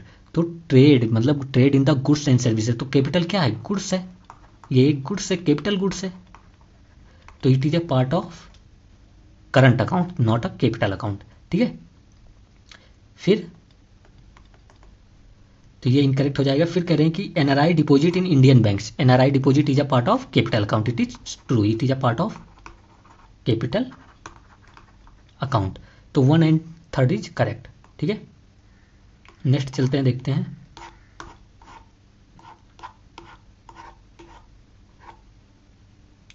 फिर देखिए यहाँ पर तो 1 एंड 3 सही था, ठीक है। अब देखते हैं 228 कह रहा है कि which of the following statements are part of transfer payment. Transfer payment में पहले समझा चुका हूँ। In a balance of payment, transfer payment is a part of current account, transfer payment is a part of current account. Current account मतलब जिससे asset and liability पर कोई effect नहीं आता, ठीक है। तो ट्रांसफर पेमेंट का पार्ट कौन है, gift sent by NRI to his friend in India, okay. तो this is correct. Transfer payment में कौन कौन सा आता है मैं आपको पहले ही बता देगा। ट्रांसफर पेमेंट मतलब वो पेमेंट होता है, अगर मैंने अभी कुछ फ्लो में इधर उधर बोल दिया होगा तो उसको करेक्ट कर लीजिएगा, बट मैंने शायद नहीं बोला है। तो ट्रांसफर पेमेंट वो पेमेंट होते हैं जिनके लिए कोई वर्क नहीं किया गया हो इंडियन रेसिडेंट के द्वारा, फिर भी उनको मिल रहा है, जैसे रेमिटांसेस। रेमिटांसेस तो उनका बेटा बेटी भेज रहे हैं बाहर से, ठीक है। इंडिया में जो उनके फादर मदर हैं उन्होंने कोई वर्क तो नहीं किया है, तो gift is a part of transfer payment, ठीक है। गिफ्ट तो फ्री में मिलता है ना, अगर इंडिया के प्राइम मिनिस्टर जी गए फ्रांस में और फ्रांस में उनको कोई गिफ्ट मिला तो वो ट्रांसफर पेमेंट का पार्ट होगा, उसके लिए PM जी ने हमारे कोई काम नहीं किया है, ठीक है। तो फिर सेकंड कह रहे हैं कि money sent by an Indian employ. Indian employ मतलब वो इंडिया में एम्प्लॉयड है, इंडिया में एम्प्लॉयड मतलब इंडियन रेसिडेंट। तो Indian resident to his family in India मतलब कह रहे हैं कि इंडियन रेसिडेंट जो है वो इंडिया के रेसिडेंट को मनी सेंड कर रहा है, तो फिर ये कैसे, मतलब ये बैलेंस ऑफ पेमेंट का ही पार्ट नहीं होगा, कितनी बड़ी हंसी की बात। तो ये इनकरेक्ट हो जाएगा ना, क्योंकि बैलेंस ऑफ पेमेंट का ही पार्ट होने के लिए पहले ये जो ट्रांजेक्शन होता है वो नॉन रेसिडेंट एंड रेसिडेंट के बीच होता है, यहाँ पर तो दोनों रेसिडेंट ही हैं, तो it is not a part of balance of payment, ठीक है। तो 1 इज ओनली करेक्ट। नेक्स्ट पर चलते हैं, गिव मी 1 मिनट। ओके, सो अब नेक्स्ट क्वेश्चन पर चलते हैं 229 पर। ये अच्छा क्वेश्चन है, इसमें 1-2 वैल्यू एडिशन भी बताऊंगा जो इंपॉर्टेंट है, वो याद रखना। कह रहा है कि arrange the countries in the decreasing order of रेमिटांसेस received in dollar last year 2024, ठीक है। तो यहाँ पर बताना है कि सबसे ज़्यादा रेमिटांसेस कौन सी कंट्रीज को मिला है, फिर उसके बाद कौन सी कंट्रीज को मिला है। तो रेमिटांसेस मैंने बताया था part of transfer payment, and transfer payment is a part of current account, and current account is a part of balance of payment. तीनों पता है आपको, तो आप बहुत नॉलेज है आपके पास, और क्या। ठीक है, तो ये आपको पता चल गया, ठीक है। एक बात और याद रखेंगे कि ट्रांसफर पेमेंट में ग्रांट्स जो होते हैं they are also part of transfer payment, gift is also part of transfer payment, remittances is also part of transfer payment. ठीक है, तो ये तीनों पॉइंट याद रखेंगे। फिर जो ये रेमिटांसेस को कोई तो कैलकुलेट करता होगा कि कोई कंट्री कितना रेमिटांसेस मिला है उसको, तो ये कैलकुलेट करता है वर्ल्ड बैंक। वर्ल्ड बैंक, ठीक है, वर्ल्ड बैंक एक रिपोर्ट निकालती है, ये रिपोर्ट बहुत इंपॉर्टेंट है, याद रखेंगे आप। रिपोर्ट का नाम है माइग्रेशन एंड डेवलपमेंट ब्रीफ। ये ट्वाइस 1 ईयर में 2 बार निकलता है, वर्ल्ड बैंक निकालता है, और ये रेमिटांसेस को चेक करता है ना कि कौन सी कंट्री को कितने रेमिटांसेस मिल रहे हैं। ठीक है, तो ये एक बात और भी दिखाता है, क्या दिखाता है कि हमारे इंडियंस कितना बाहर काम करते हैं या कितने लोग इंडिया से बाहर गए हैं काम करने। ठीक है, तो ये माइग्रेशन को भी दिखाता है ना, बस। ठीक है, तो यहाँ पर डी सही है, रट्टा मारना है, इसमें कुछ कर नहीं सकता कि इंडिया को सबसे ज़्यादा रेमिटांसेस मिलते हैं, फिर मैक्सिको को, फिर चाइना को, फिर फिलीपींस को। ठीक है, तो अब नेक्स्ट पर चलते हैं 230 पर। कह रहा है कि द करंट अकाउंट डेफिसिट जो है, कह रहा है कि जो CAD जो है, CAD in balance of payment can be finance through. Current account deficit क्या है कि हमारा डेफिसिट हो गया, डेफिसिट मतलब कमी हो गई है करंट अकाउंट में, मतलब हम करंट अकाउंट में जितना एक्सपेंडिचर कर देते हैं उतना अर्न नहीं कर पा रहे हैं ना, ये तो करंट अकाउंट डेफिसिट हुआ। या आप कह सकते हैं कि जो इंपोर्ट हम करंट अकाउंट में करते हैं वो ज़्यादा है एक्सपोर्ट से, this is the current account deficit. ठीक है, तो करंट अकाउंट डेफिसिट को इनका कहने का मतलब है किससे फुल किया जा सकता है, किससे भरा जा सकता है। मान लीजिए कि जो करंट अकाउंट डेफिसिट है वो हो गया $500, कितना हो गया $500 करंट अकाउंट डेफिसिट है, मतलब हमने जो इंपोर्ट किया और एक्सपोर्ट किया उसका डिफरेंस कितना है -$500, मतलब हमने $500 की ज़्यादा गुड्स एंड सर्विसेज इंपोर्ट कर रखी हैं एक्सपोर्ट के अगेंस्ट में। ठीक है, तो इसको $500 को फुल करने के लिए तो कहीं से पैसा देना पड़ेगा ना, क्योंकि इतना तुम्हारा लोन हो गया ना फॉरेन कंट्रीज का, तो इसका लोन किससे, कैपिटल अकाउंट से फुल किया जाएगा ना, जो नेट कैपिटल इनफ्लो, या आप इसको क्या कह सकते हैं, surplus in capital account. Surplus in capital account, जो सरप्लस होता है कैपिटल अकाउंट में वो करंट अकाउंट डेफिसिट को फाइनेंस करता है। ठीक है, फाइनेंस करता है, तो यहाँ पर फर्स्ट इज करेक्ट। फिर कह रहे हैं कि foreign exchange reserve transaction, foreign exchange reserve जो RBI होल्ड करता है, मान लीजिए कि अगर -$500 की कमी हो गई, करंट अकाउंट डेफिसिट है, तो जो RBI के पास फॉरेन एक्सचेंज रिजर्व है, जो डॉलर है पड़ा हुआ है, तो वो RBI देगा ना, RBI $500 लेकर आकर देगा मार्केट में, क्योंकि RBI is a main manager of the foreign exchange management. ठीक है, तो 2 भी करेक्ट है, तो यहाँ पर क्या हो जाएगा, C करेक्ट हो जाएगा। ओके, नेक्स्ट पर चलते हैं। देखिए ये क्वेश्चन लग रहा है काफ़ी अच्छा है। देख रहे हैं कि कह रहा consider the following statements regarding currency swap agreement between 2 countries. देखिए जो करेंसी स्वैप एग्रीमेंट होता है ये बिटवीन 2 सेंट्रल बैंक होता है। मान लीजिए कि ये इंडिया का जो सेंट्रल बैंक है वो कौन सा है, RBI है, और ये जापान या USA का सेंट्रल बैंक जो भी वहाँ का होगा, ठीक है, ये USA का सेंट्रल या जापान का सेंट्रल बैंक है। तो करेंसी स्वैप एग्रीमेंट क्या होता है, currency swap agreement 2 central bank के बीच होता है। ठीक है, और इसमें क्या होता है कि RBI जो होगा और जापान के जो सेंट्रल बैंक होंगे वो दोनों एक एग्रीमेंट करेंगे, और इस एग्रीमेंट के अंडर ये होगा कि RBI को जब भी डॉलर की कमी होगी, या जब भी जापान की करेंसी का क्या नाम है, युआन ऐसे कुछ नाम है, एन नाम है, शायद एन है, देख लेना आप। तो जब भी इसको RBI को, इंडिया में RBI को डॉलर की कमी होगी या एन की कमी होगी, तो जापान उसको लेंड करेगा जितना भी, मान लीजिए कि करेंसी स्वैप एग्रीमेंट है $500 बिलियन का। ठीक है, तो इसका मतलब जापान RBI को जब भी नीड होगा, जब भी क्राइसिस होगा डॉलर का, तो जापान लेंड करेगा RBI को। ठीक है, और वैसे वर्षा क्या है, इंडिया भी है कि इंडिया को जब, मतलब जापान को जब जरूरत पड़ेगी तो इंडिया भी $500 लेंड करेगा जापान को। ठीक है, तो इसमें क्या होगा, अगर जैसे जापान ने $500 इंडिया के प्रॉब्लम को सॉल्व करने के लिए दिया जापान के बैंक ने, तो इंडिया के RBI को जापान को इंटरेस्ट भी पे करना पड़ेगा, ये याद रखेंगे, इंटरेस्ट भी पे करना पड़ेगा।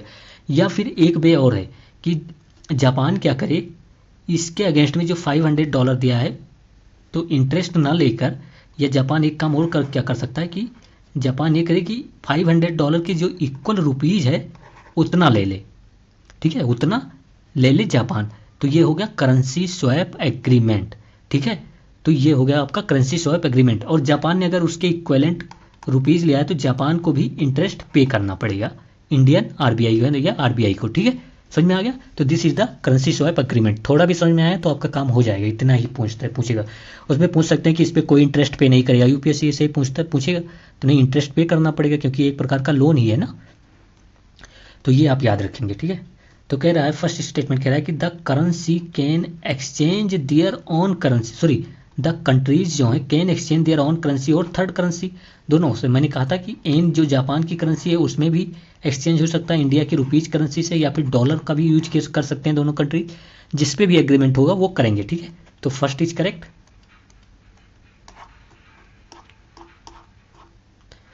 सेकेंड कह रहा है कि it is an open ended credit line. Open ended credit line मतलब कि ऐसा हो सकता है कि केवल जो जापान, अगर इंडिया के आरबीआई को पैसे की ज़रूरत है तो जापान हो सकता है कि केवल एन या डॉलर इंडिया के आरबीआई को दे, लेकिन आरबीआई से कहे कि देखो आप पैसा मुझे मत दो, आप अपने रुपी करेंसी को मुझे स्वैपिंग में मत दो, आप मुझे बस इंटरेस्ट देते रहे ना, हमने जो आपको लेंड किया है डॉलर, ठीक है। तो ये ओपन एंडेड क्रेडिट लाइन हो सकता है from one country to another at a fixed exchange rate. मतलब हो सकता है केवल जापान इंडिया को पैसा दे, बट इंडिया से जापान रुपी करेंसी जो स्वैपिंग में क्या होता है कि दोनों स्वैप करेंगे करेंसीज को, तो वो जापान ना लेकर केवल इंटरेस्ट की मांग करे। तो यहाँ पर दोनों करेक्ट है। ज़्यादा नहीं यार, नहीं तो बताइएगा तो समझा दूंगा, इतना नहीं, इतना ही समझो बहुत है। फिर कह रहा है कि consider the following statements regarding reserve bank of India या आरबीआई एक्ट, ठीक है। तो आरबीआई एक्ट 1934 के बारे में बता रहे, कह रहा है कि एज पर the RBI act 1934 RBI in public interest can supersede the management of non banking financial institution NBFCs. देखिए ये ओरिजिनल एक्ट में नहीं था, बट एक्ट को अमेंड करके गवर्नमेंट ने अलाउ कर दिया कि अगर पब्लिक के इंटरेस्ट में आरबीआई को एनबीएफसी के मैनेजमेंट को कंट्रोल करना पड़े, उसके डिसीजन को इन्फ्लुएंस करना पड़े, तो आरबीआई कर सकता है, ठीक है। तो ये फर्स्ट करेक्ट। फिर सेकंड कह रहा है कि the central government can supersede the central board of RBI under RBI act 1934, that is also, this is correct. Okay, तो जो सेंट्रल गवर्नमेंट है वो पब्लिक इंटरेस्ट में, आप यहाँ पर कह सकते हैं पब्लिक इंटरेस्ट में जो सेंट्रल बोर्ड ऑफ आरबीआई जो डिसीजन लेता है उसके डिसीजन को सुपरसीड कर सकता है। मतलब उसके डिसीजन को कह सकता है कि ये डिसीजन ठीक नहीं है, जो हम डिसीजन ले रहे हैं वो डिसीजन लो, ठीक है। तो यहाँ पर सी करेक्ट है, दोनों हो सकता है आरबीआई एक्ट के अंडर। बट एक बात आप याद रखेंगे कि अगर कि आरबीआई को किसी बैंक के, किसी नॉर्मल मान लीजिए कि आईसीआईसी बैंक जो है उसके मैनेजमेंट को या सुपरसीड करना है, ठीक है, पब्लिक इंटरेस्ट में, तो कौन सा एक्ट आएगा? तब बैंकिंग रेगुलेशन एक्ट आ जाएगा। बैंकिंग रेगुलेशन एक्ट 1949 के अंडर होगा वो, ठीक है। तो ये याद रखेंगे आप। फिर कह रहा है कि consider the following statements regarding resolution of stressed asset. Stressed asset, stress मतलब क्या होता है? कहते हैं बहुत स्ट्रेस है यार, बहुत टेंशन है। तो स्ट्रेस मतलब वो एसेट जिनका प्रिंसिपल और इंटरेस्ट दोनों रिस्की है या दोनों नहीं आ रहा है, तो वो क्या कहा जाएगा? Stressed asset.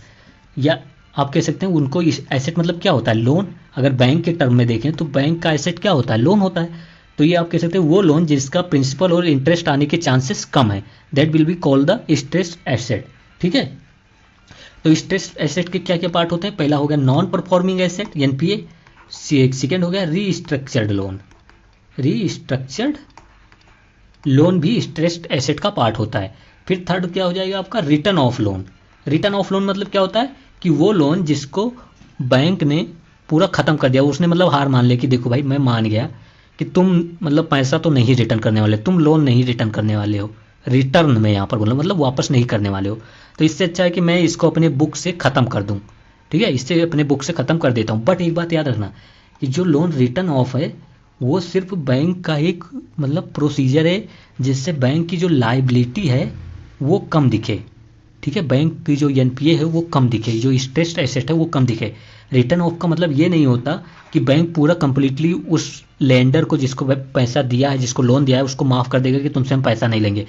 बैंक तब भी पैसा मांग सकता है, ठीक है। तो ये तीनों पार्ट होते हैं स्ट्रेस्ड एसेट के। तो इनका रिजोल्यूशन मतलब इस स्ट्रेस एसेट को आप कैसे कम करोगे, किसको कैसे इस जो लोन डिफॉल्ट होते जा रहे हैं जो रिस्की हैं इनको आप कैसे कम करोगे, that is called the resolution. ठीक है, हिंदी वालों समझ में आ गया होगा। फिर कह रहे हैं कि RBI can issue direction to banking companies, banking company मतलब बैंक्स कह सकते हो आप। तो आरबीआई कैन इशू डायरेक्शन मतलब आरबीआई डायरेक्शन दे सकता है या ऑर्डर दे सकता है बैंकिंग कंपनी को कि तुम्हारे जो स्ट्रेस एसेट है ना, जो तुम्हारा एनपीए हो गया, ये सब जो है उसको तुम कम करो, उसको तुम सॉल्व करो। बिल्कुल कह सकता है आरबीआई ना, ऐसा कह सकता है आरबीआई कि देखो तुम्हारा एनपीए बढ़ रहा है, तुम इसको ठीक करो आप ना, ये मतलब तुम्हारे बैंक के हेल्थ के लिए और पब्लिक के डिपॉजिटर्स के हेल्थ के लिए नहीं ठीक है। फिर सेकंड कह रहा है कि RBI can direct banking companies to move through IBC मतलब इंसॉल्वेंसी एंड बैंक्रप्सी कोड 2006। अभी आप इतना समझिए, आईबीसी अभी आगे क्वेश्चन है उसमें समझेंगे अच्छे से। कह रहे कि आरबीआई कैन डायरेक्ट, आरबीआई कह सकता है कि देखो बैंक तुम आईबीसी जो रेजोल्यूशन है उसके अंडर जाओ और अपने स्ट्रेस्ड एसेट को रिजॉल्व करो, स्ट्रेस्ड एसेट को कम करो, उसको सॉल्व करो, रिटर्न लेकर आओ, अपना एनपीए कम करो। बट ऐसा आरबीआई तभी कर सकता है जब only upon the authorization of government of India, जब आरबीआई को ऑथोराइजेशन मिल जाए ये गवर्नमेंट ऑफ इंडिया से, ठीक है, या गवर्नमेंट ऑफ इंडिया आरबीआई को अलाउ कर दे, तभी वो कह सकता है कि तुम आईबीसी के थ्रू जाकर इंसॉल्वेंसी एंड बैंक्रप्सी कोड का फॉलो करके तुम अपने स्ट्रेस्ड एसेट को रेजोल्यूशन करा लो या फिर आप स्ट्रेस्ड एसेट को कम करो। तो ये टूक सही है। फिर कह रहे हैं कि lenders require RBI authorization for resolution of stressed asset under IBC code 2016। देखिए दिस इज नॉट करेक्ट। अगर कोई बैंक है और उसने किसी को लोन दिया, मान लीजिए ये कोई कंपनी है, इसको लोन दिया है उस बैंक ने ना, और तो बैंक क्या हो गया, लेंडर्स हो गया, और कंपनी क्या हो गई, बोरोर्स हो गई। ठीक है, तो बैंक ये मतलब आरबीआई को, ये बैंक को मतलब मेरा कहने का मतलब है, कंफ्यूज हो जाता हूँ, बैंक को मतलब ये आरबीआई से कोई ऑर्डर लेने का या डायरेक्शन लेने का या अप्रूवल लेने की इस बैंक को ज़रूरत नहीं है।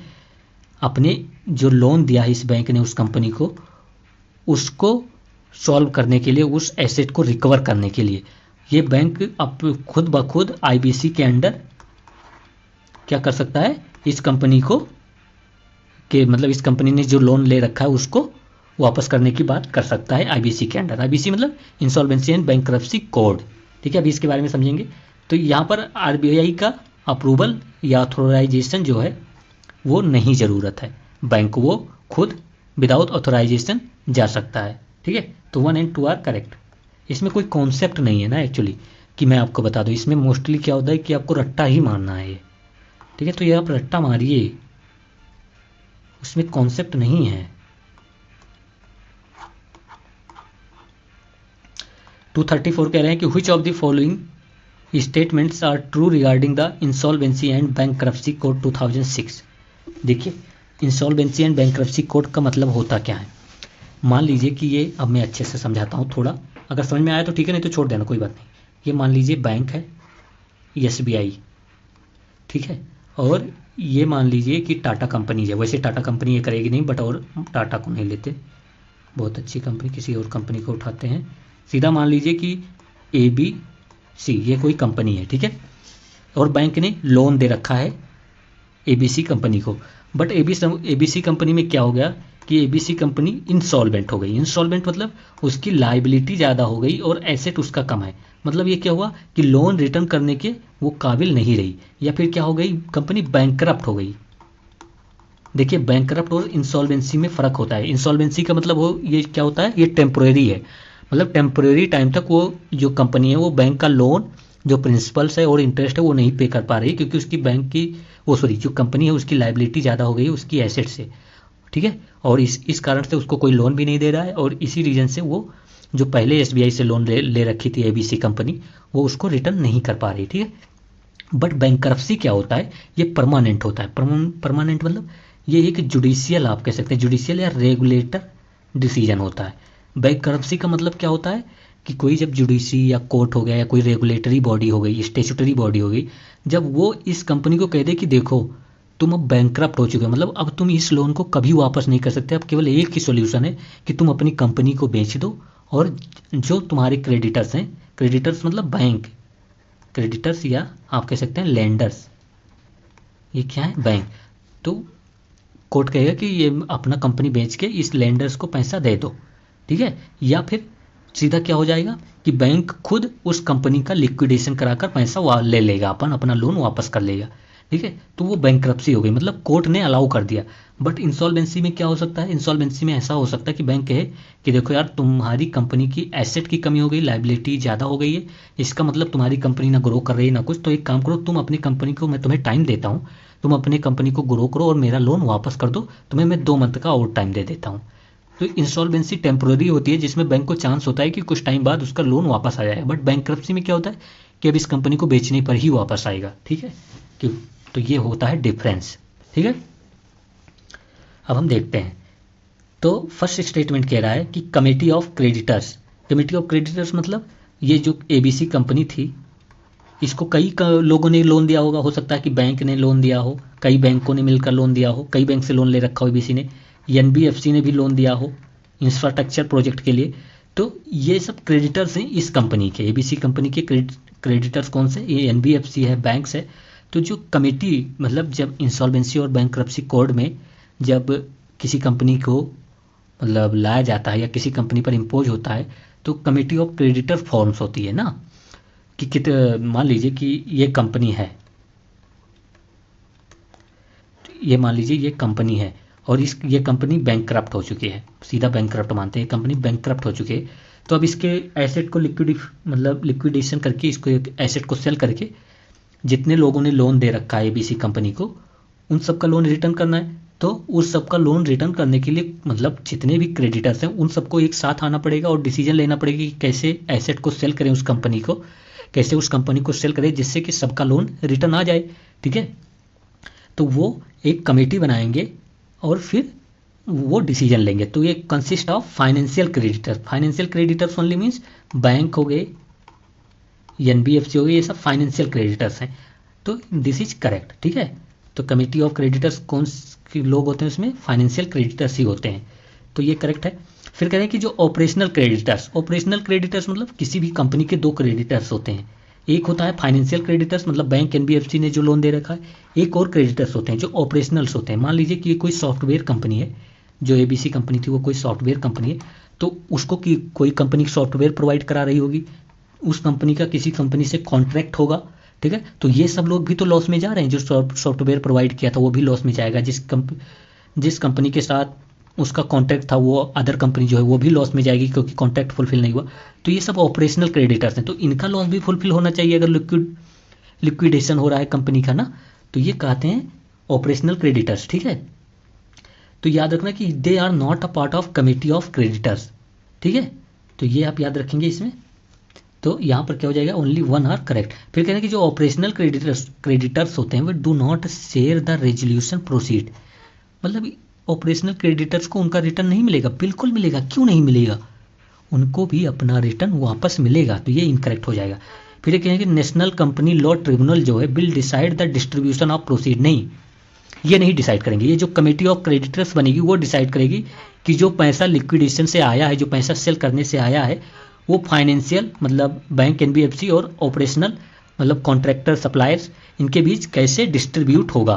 तो ये इनकरेक्ट हो गया, तो ओनली 1 आर करेक्ट। समझ में आया तो ठीक है, नहीं समझ में आया तो बताइएगा, इसको समझा दिया जाएगा, कोई बड़ी बात नहीं, बट जितना बताया उतना भी समझ लेंगे तो बहुत है, ठीक है। उसमें क्या पूछेगा यूपीएससी की, committee of creditors consist of, तो आपको याद रखना है कि उसमें केवल फाइनेंशियल क्रेडिटर्स होंगे, उसमें केवल बैंक होगा, एनबीएफसी होंगे, ये सब होंगे ना। जब पूछेगा ऑपरेशनल क्रेडिटर्स कौन से होते हैं, तो आपको पता होना चाहिए कि सप्लायर्स हो गया, कॉन्ट्रैक्टर्स हो गए, तो ये सब क्या है, ये सब आप ये होते हैं, ये सब होते हैं कौन से, ऑपरेशनल क्रेडिटर्स, जिनके ऊपर मतलब पूरा कंपनी ऑपरेट हो रही है ना, तो ऑपरेशनल क्रेडिटर्स, ठीक है। तो 1 ओनली करेक्ट है इसमें। ऐसे यूपीएससी पूछेगा, और आप ऐसा मत सोचिए कि बहुत डीप इस पे पूछेगा, यूपीएससी ने पूछा भी है तो बहुत ईजी पूछा है। Correct, consider the following statements regarding insolvency and bankruptcy code IBC 2016। ये ईयर याद रखना, साल याद रखना कि कब पास हुआ था। तो आईबीसी का पास या आईबीसी कोड कब आया था, तो 2016 में आया था, ठीक है। अब देखिए फर्स्ट कह रहा है कि IBC is applicable for the financial service provider like NBFC, बिल्कुल अप्लीकेबल है ना।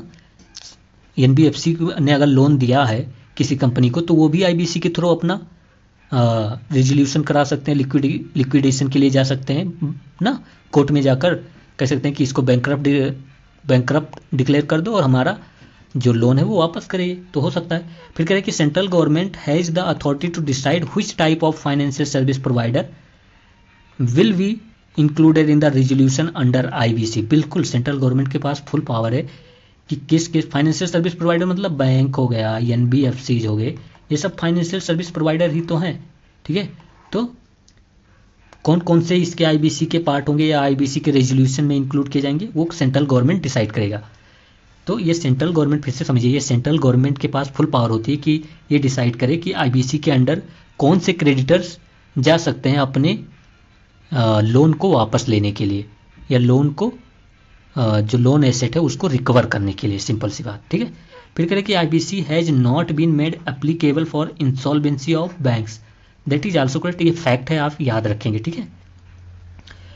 तो आईबीसी में आप एक पॉइंट और भी याद रखेंगे कि IBC is not just about that कि कोई जैसे ये बैंक है और ये कंपनी है, अगर ये कंपनी इंसॉल्वेंट हो गई तो ये सीधा बैंक ये नहीं कहेगा कि तुम अपनी कंपनी सेल कर दो, मैंने बताया था ना, या तुम्हारी कंपनी का अब सीधा हम लिक्विडेशन कर देंगे, सेल कर देंगे, नहीं। इस IBC is also about that कि अगर ये कंपनी केवल इंस्टॉलमेंट है, केवल टेम्परेरी इशू है, तो इस कंपनी को टाइम पीरियड दिया जाएगा कि देखो तुम अब अपनी कंपनी अच्छे से चलाओ, grow the company, and after some time you have to pay the interest and principals, okay. So this is also to way to you can say that कि this is also it provide the way that कि company have a chance to grow again, okay. So third is also correct, so D is correct। अब next question पे चलते हैं। यहाँ पर देखिए कह रहा है कि consider the following statements regarding resolution of financial service providers. अभी ऊपर हमने देखा था फाइनेंशियल सर्विस प्रोवाइडर जैसे बैंक हो गया, एनबीएफसी हो गए, अंडर आईबीसी 2016, ठीक है। तो उनके लोन को कैसे रिकवर किया जाएगा आईबीसी के अंडर, तो ये कह रहा है कि government of India in consultation with the appropriate regulator will decide which category of financial service provider can be taken up resolution under IBC 2016। बिल्कुल सही, गवर्नमेंट ऑफ इंडिया डिसाइड करेगी कि कौन से फाइनेंशियल सर्विस प्रोवाइडर को recovery जो कह सकते हैं कि रिकवर करने का जो प्रोग्राम है वो आईबीसी के अंडर दिया जाएगा, ठीक है, या रिकवर करने का जो पावर है वो आईबीसी के अंडर प्रोवाइड की जाएगी, ठीक है। फिर कहेंगे to initiate resolution of financial service provider under IBC the appropriate regulator should make an application, that is also correct ना। आईबीसी के अंडर कोई भी रेजोल्यूशन पास करने से, इनिशिएट करने से पहले एक जो आप कह सकते हैं कॉम्पिटेंट अथॉरिटी है उसका एप्लीकेशन जरूरी है। तो 1 और 2 दोनों करेक्ट हैं। इसमें यार दोनों इतने ऐसे क्वेश्चन आपको याद ही नहीं करना है ना, ये इतने माइल्ड से स्टेटमेंट है, इतना जनरल स्टेटमेंट है कि आप गलत ही नहीं कर सकते। आप ये नहीं कह सकते कि government of India has no power. भाई गवर्नमेंट ऑफ इंडिया जिसने लॉ बनाया है वो कहेगी कि मेरे पास ये पावर नहीं है ये करने की, किसको मैं आईबीसी के अंडर इंक्लूड करूं और किसको ना करूं, भाई ऐसा है नहीं हो सकता। फिर ये कह रहे हैं कि टू इनिशिएट रेजोल्यूशन ऑफ जो ये फाइनेंशियल सर्विस प्रोवाइडर्स हैं आईबीसी के अंडर द अप्रोप्रिएट, यहाँ क्या कह रहा है अप्रोप्रिएट, यहाँ बॉडी का नाम नहीं दिया, कह रहा है कि एक कोई रेगुलेटर जरूर होना चाहिए जो इसका एप्लीकेशन मेक करे या बनाए। तो दोनों बहुत जनरल स्टेटमेंट है, यहाँ पर तो आपको याद ही नहीं करना ना। तो 1 और 2 दोनों करेक्ट है।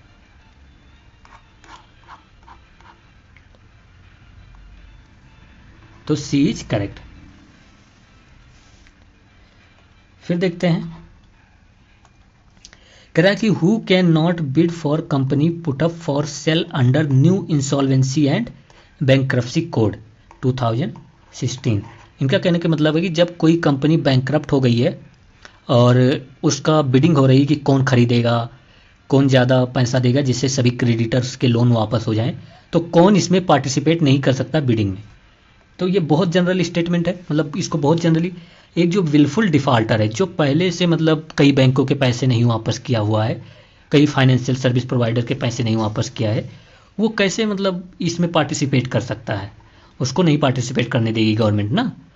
तो government will not allowed to, क्योंकि ये पहले से बिल्कुल डिफॉल्टर, पहले ये अपना लोन रिटर्न करे, ये जनरल स्टेटमेंट है।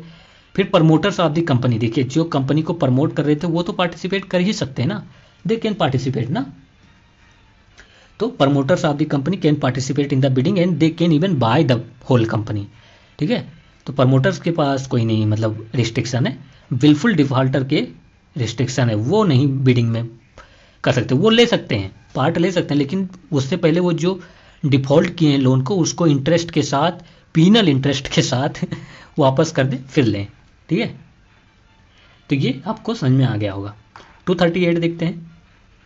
अब सरफाइसी एक्ट आ गया, कह रहा है which of the following statement are true regarding the SARFAESI act 2002। देखिए जो आईबीसी कोड है 2016 का, वो एक वे भी प्रोवाइड करता है कि देखिए आपकी कंपनी में अगर टेम्परेरी कोई लिक्विडिटी एसेट मिसमैचमेंट है, तब आप अगर लोन नहीं वापस कर पा रहे तो आप एक अच्छा प्लान बनाइए, अपनी कंपनी को ग्रो कीजिए और हमारा लोन वापस कर दीजिए। ये बैंक या क्रेडिटर्स जो होंगे, कमेटी ऑफ क्रेडिटर्स जो होते हैं, वो डिसीजन लेंगे और फिर वो कंपनी को ये इन्फॉर्म करेंगे कि तुम ग्रो करो और हमारे पैसे वापस कर दो। तो आईबीसी क्या है, आईबीसी एक बे आउट भी प्रोवाइड करता है कि कंपनी का सीधा बेच ही मत दो, इसको एक चांस भी दो कि ये ग्रो करे, क्योंकि company is not just about one person, it is giving the employment, is helping in the economic growth and in future it will also produce export in, so this is the economy, you can say it is participating in the economy. और आप मतलब suddenly किसी company को ऐसे लिक्विडिफिकेशन और cell नहीं कर सकते ना। तो ये आईबीसी एक्ट एक बे आउट, एक अदर वे भी प्रोवाइड करता है। बट सरफाइसी एक्ट जैसे कि आप ईयर से पहचान सकते हैं कि 2002, मतलब कि सरफाइसी एक्ट बहुत ज़्यादा स्ट्रिक्ट रहा होगा, तभी आईबीसी एक्ट 2016 में लाना पड़ा। तो सरफाइसी एक्ट में क्या है कि सीधा सेल कर दो।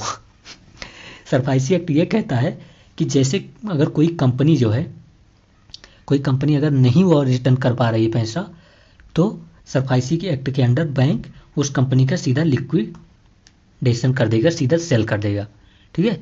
तो इसके अंडर कोई भी ऐसा मतलब रेजोल्यूशन या प्रपोजल नहीं प्रोवाइड करेगा बैंक। तो सरफाइसी एक्ट बहुत स्ट्रिक्ट है, आप ऐसा समझ सकते हैं।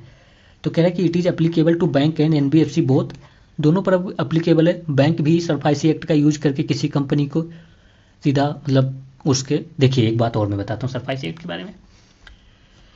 देखिए जो सरफाइसी एक्ट है और जो आईबीसी है, सही से समझना, जो आईबीसी 2016 था, आईबीसी 2016 वहाँ भी अप्लाई हो जाएगा जहाँ पर कोई कोलेटरल नहीं दिया है बोरोवर्स ने ना, जहाँ पर कोई कोलेटरल नहीं दिया गया है बोरोवर के द्वारा, वहाँ पर भी अप्लाई हो जाएगा। लेकिन सरफाइसी एक्ट के अंडर यह है कि बोरोवर्स ने कोई ना कोई कोलेटरल आपको प्रोवाइड किया हो। मान लीजिए कि कोई एक कंपनी जो है ये लोन ले रही है, तो कंपनी हो सकता है कि कहे कि मतलब कंपनी के जो पेपर्स हैं वो एज अ कोलेटरल बैंक के पास जाएं, तब बैंक लोन पास करे। तो विदाउट कोलेटरल है तो भी आईबीसी वर्क करेगा, बट सरफाइसी को वर्क करने के लिए सरफाइसी एक्ट तभी एप्लीकेबल होगा जब कोलेटरल होगा, ठीक है। तो ये आप याद रखेंगे। तो जो सरफाइसी एक्ट है ये अलाउ करता है कि जो कोलेटरल है उसको selling of the security in case of secured lending. Secured lending मतलब कोलेटरल लेकर बैंक ने लैंड किया है और अगर वो पैसा रिटर्न नहीं कर पा रही है कंपनी, लोन रिटर्न नहीं कर पा रही, तो वो कोलेटरल जो लिया है बैंक ने वो सेल कर देगा सरफाइसी एक्ट के अंडर। तो यहाँ पर कोलेटरल सेल हो रहा है, आप ये समझ लीजिए बात को ना। तो कोलेटरल जरूरी है सरफाइसी एक्ट में, ठीक है। तो दोनों को प्रोवाइड होता है, कोलेटरल जरूरी होता है, ठीक है। बट ये मत समझ लेना कि जो आईबीसी है, इंसॉल्वेंसी और बैंक्रप्सी कोड है, उसमें कोलेटरल नहीं ही होता, बिल्कुल नहीं। वहाँ पर भी कोलेटरल हो सकता है, वहाँ पर भी कोलेटरल हो सकता है, बट वहाँ पर डायरेक्टली आप सेल नहीं करेंगे, वहाँ पर फिर भी चांस दिया जाएगा। तो ये डिफरेंस है, आप समझिएगा, ठीक है। तो ये क्रेडिटर पर डिपेंड करता है कि किसी कंपनी को वो डायरेक्टली सरफाइसी एक्ट के अंडर सेल कर देना चाहती है या किसी कंपनी को आईबीसी के थ्रू जाकर उसको एक चांस देकर फिर से ग्रो कराकर फिर अपना लोन लेना चाहते हैं। तो ये क्रेडिटर, ये बैंक पर डिपेंड करता है, लेंडर पर डिपेंड करता है। तो यहाँ पर सी करेक्ट है, जितना बताना था बता दिए, इतना ही पूछेगा, समझना चाहिए था वो पॉइंट, ठीक है। तो अब नेक्स्ट पर चलते हैं, उसके लिए पहले मुझे 1 मिनट दी।